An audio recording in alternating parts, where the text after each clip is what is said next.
ये तो नाटक वाली बात हो गई। 9वीं फेल पढ़ा लिखा युवा कब से हो गया और 54 साल का राहुल युवा कब से हो गया?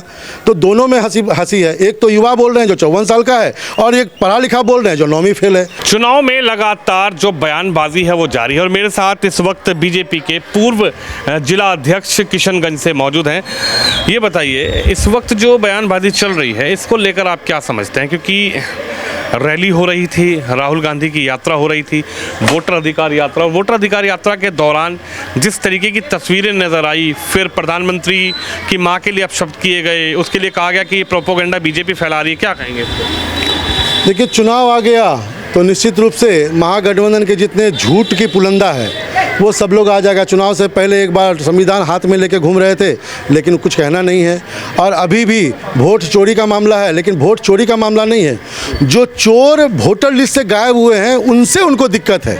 इससे पहले जितने चोर वोटर लिस्ट में थे अब वो कहीं ना कहीं स्टेबल हो गए हैं, जगह पे ही हैं, वो 10 जगह नहीं है। तो जब वो 10 जगह में नाम कट गया है तब उनको आपत्ति शुरू हुई है। तो यानी वोट चोरी से खतरा नहीं है, चोर वोटर के भाग जाने से खतरा है। और चुनाव का समय है, लोग तरह तरह के झूठ बोलने की खेती करते रहते हैं, इससे कोई खास असर बिहार के जनता को नहीं पड़ने वाला है। लेकिन सवाल यह है कि जो राहुल गांधी कह रहे हैं कि तेजस्वी और राहुल गांधी के महागठबंधन से अब जनता जुड़ रही है, बिहार के लोग जुड़ रहे हैं।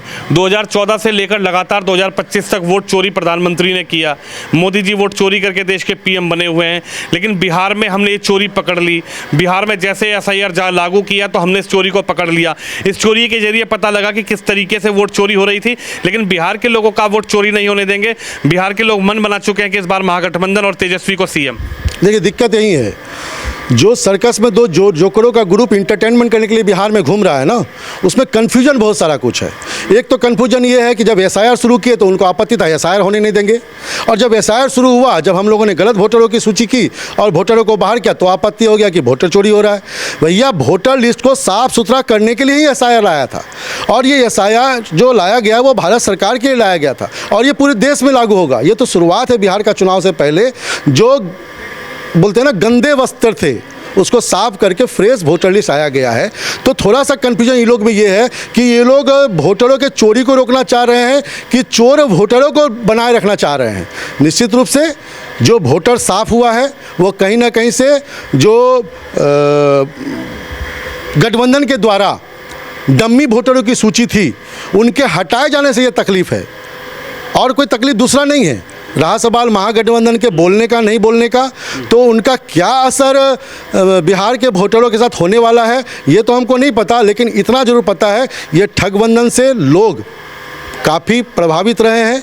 अब बड़े बुजुर्ग सामने आ रहे हैं, बच्चों युवाओं को ये बता रहे हैं कि पिछले कार्यकाल में 90 के दशक के कार्यकाल में हम लोगों ने क्या जीवन जिया है और आप अभी कौन सा जीवन जी रहे हो। निश्चित रूप से मोदी और नीतीश कुमार का जो कार्यकाल है वो बिहार का रफ्तार रुकने वाले नहीं है। विश्वास का सत्ता है और विश्वास के साथ फिर से आने वाली है। लेकिन महागठबंधन को साथ मिल रहा है अखिलेश यादव जी का, महागठबंधन को साथ मिल रहा है MK स्टालिन का, महागठबंधन को साथ मिल रहा है राहुल गांधी का, महागठबंधन को साथ मिल रहा है तमाम उन विपक्षी दलों का। तो आपको नहीं लगता कि महागठबंधन मजबूत रहेगा? देखिए, आप बांग्लादेश के टीम को क्रिकेट जैसे वर्ल्ड कप चैंपियन को लड़ा रहे हैं और आप वहां बात कर रहे हैं कि क्रिकेट का टूर्नामेंट हो रहा है, इंडिया से बांग्लादेश लड़ने वाला है, निश्चित रूप से बड़ा रोचक मैच होगा। ये हास्यास्पद है। बिल्कुल उसी तरह जैसे आप बोल रहे हैं कि आम आदमी पार्टी का सपोर्ट मिल रहा है जो दिल्ली छोड़ के पंजाब भाग गया, स्टालिन का सपोर्ट मिल रहा है जो बिहारी को चोर और कूली का काम करने वाले बोलते थे, आपको कांग्रेस की बात कर रहे हैं जो बॉस से बीड़ी और बॉस से बिहारी बोलते हैं। तो ऐसे लोग जो केवल बिहारी को मजाक उड़ाते थे, आज बिहार स्वाभिमान के साथ उठ खड़ा हुआ है और बिहार का युवा, बिहार का बच्चा और युवाओं का ये देश है, युवाओं का ये बिहार है, और बिहार जब जब करवट लेती है निश्चित रूप से बड़ा इतिहास बनाती है और इस बार मोदी जी और नीतीश कुमार के शासन को एक ऐतिहासिक जीत के साथ खड़ा करेगी। ने कहा कि युवाओं का बिहार है और उधर तेजस्वी यादव ये कह रहे हैं कि इस बार बिहार के लोग, बिहार के युवा, बिहार के बुजुर्ग, बिहार की जनता चाहती है कि पढ़ा लिखा युवा नेता जो है वो प्रतिनिधित्व करे इस प्रदेश का, और वो कह रहे हैं कि लालटेन पर वोट दबेगा और तेजस्वी यादव मुख्यमंत्री बनेंगे। जोक ऑफ द डे है पढ़ा लिखा युवा। आप किनको बोल रहे हैं? पढ़ा लिखा युवा समर्थन करेगा। पहले तेजस्वी और महागठबंधन ये तो तय कर दे कि पढ़ा लिखा युवा कौन और सीएम कौन। ये तो नाटक वाली बात हो गई। 9वीं फेल पढ़ा लिखा युवा कब से हो गया और 54 साल का राहुल युवा कब से हो गया? तो दोनों में हंसी है। एक तो युवा बोल रहे हैं जो 54 साल का है और एक पढ़ा लिखा बोल रहे हैं जो 9वीं फेल है। तो आपके तो जो मीडिया के द्वारा मिथ्या फैलाया जा रहा है वो निश्चित रूप से खुद में खुद फंसे जा रहे हैं। पहले उनका कन्फ्यूजन और कंसेप्ट क्लियर होना चाहिए। हमारा विज़न क्लियर है, हमारा विकास का सरकार है, विश्वास का सरकार है, एनडीए की तेज रफ्तार की सरकार है। ये झूठ की खेती नहीं करने वाली है। विश्वास के साथ चुनाव में आएंगे और निश्चित रूप से जीत लाएंगे। वो कह रहे चुनाव में कहाँ आएंगे? चुनाव में तो जनता जनार्दन जो है वो लाखों की भीड़ जो है वो राहुल गांधी की रैली में देखी जा रही थी। आपको दिखाई दिया, बीजेपी को दिखाई दिया, एनडीए को दिखाई दिया कि राहुल गांधी और तेजस्वी के साथ बड़ा समर्थन मिल रहा है, तो आपने किसी व्यक्ति को चढ़वा दिया उनके मंच पर दरभंगा के और उन्होंने मोदी जी की माता को गाली दी और माता जी की गाली देने के बाद ये पूरा प्रोपेगेंडा जो बीजेपी ने रचाया है, ऐसा आरोप लगा रहे हैं। देखिए ऐसा है ना जी, संस्कार खुद से आता है, संस्कार समाज से आता है, संस्कार परिवार से आता है, संस्कार समाज में रहने से आता है। जिस संस्कार के साथ चारा चोर बिहार में राज कर रहा था और केवल अपनी पत्नी और अब अपने बच्चों की चिंता कर रहा था, ये संस्कार क्या बात करेगा मोदी जी की। और जिस परिवारवाद से कांग्रेस पीढ़ी दर पीढ़ी प्रताड़ित है, पूरा समाज, पूरा देश, वो क्या बात करेगा संस्कृति का। बात मोदी जी के माँ को गाली देने का नहीं है, बात भारतीय संस्कृति के ऊपर तमाचा है। किसी भी सभा मंच से ऐसी गलत वाणी का प्रयोग आज से पहले इतिहास में नहीं किया गया था। जो हुआ वो निश्चित रूप से बिहार के लिए शर्मनाक है। ऐसे राजनीतिक दल को सामान्य सार्वजनिक मंच पर आके माफ़ी मांगना चाहिए। इसमें कोई बात विवाद का विषय ही नहीं है। बी से बिहार, बी से बीडी, इसको लेकर कांग्रेस की केरल इकाई ने पोस्ट किया था, हालांकि इसको डिलीट कर दिया।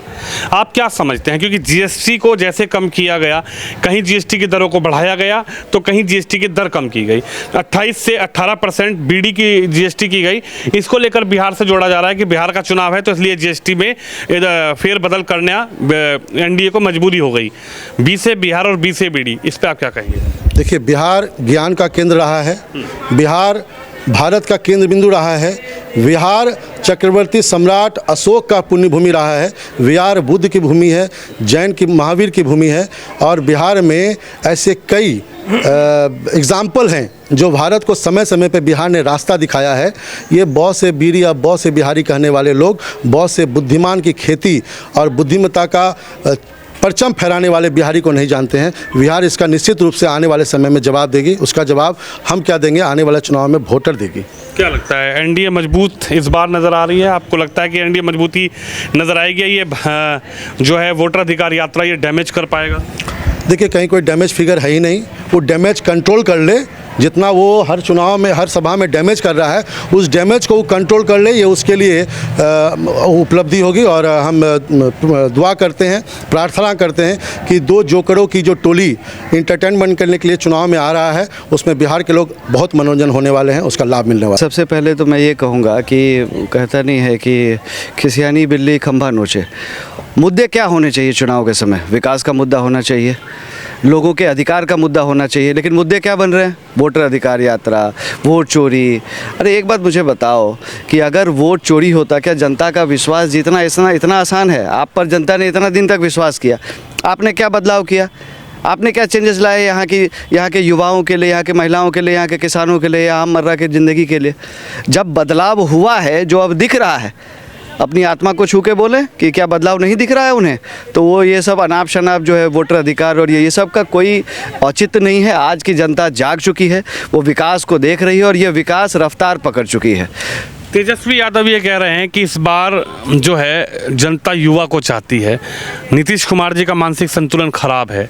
तो क्या लगता है, जनता तेजस्वी को चाहती है इस बार कि एक बार मौका दिया जाए? मौका विचारधारा को देना चाहिए। आप युवा हो या बुजुर्ग हो, आपका माइंडसेट देश के विकास के लिए या राज्य के विकास के लिए किस ओर काम करता है, ये ज़्यादा महत्वपूर्ण है। आम जनता को कौन सी योजना लाभान्वित करती है, उस चीज़ से मतलब है। युवा या बुजुर्ग तो वो सेकेंडरी चीज़ है, बट जो जनादेश है वो एक सही सरकार के लिए होना चाहिए, जो आपके परिवार, आपके समाज, आपके राज्य और आपके राष्ट्र के हित में सोचे। आपको नहीं लगता कि इस बार बदलाव होने जा रहा है? तख्ता पलट की बात हो रही है। बदलाव तो कई साल पहले हुआ और उस बदलाव का जो बदलाव है, जो अंतर आया है, वो जनता देख रही है।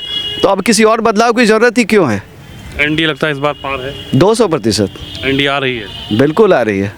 और ये जो वोटर अधिकार यात्रा चल रही है, इसका क्या प्रभाव? ये सब प्रोपेगेंडा है, ये सब का कुछ नहीं होना है। ये सब सिर्फ पब्लिक को डिस्ट्रैक्ट करने के बहाने हैं। कुछ अंधभक्त लोग हैं जो कि इस चीज़ से डिस्ट्रैक्ट होते हैं। उनको कुछ नहीं, उनको सिर्फ जो है नारे लगाने हैं, उनको हाँ में हाँ मिलाना है। लेकिन मैं उनसे भी अपील करूँगा, ये सब जात पात ये सब चीज़ से दूर हटकर आप अपने राज्य के बारे में सोचें, अपने राष्ट्र के बारे में सोचें।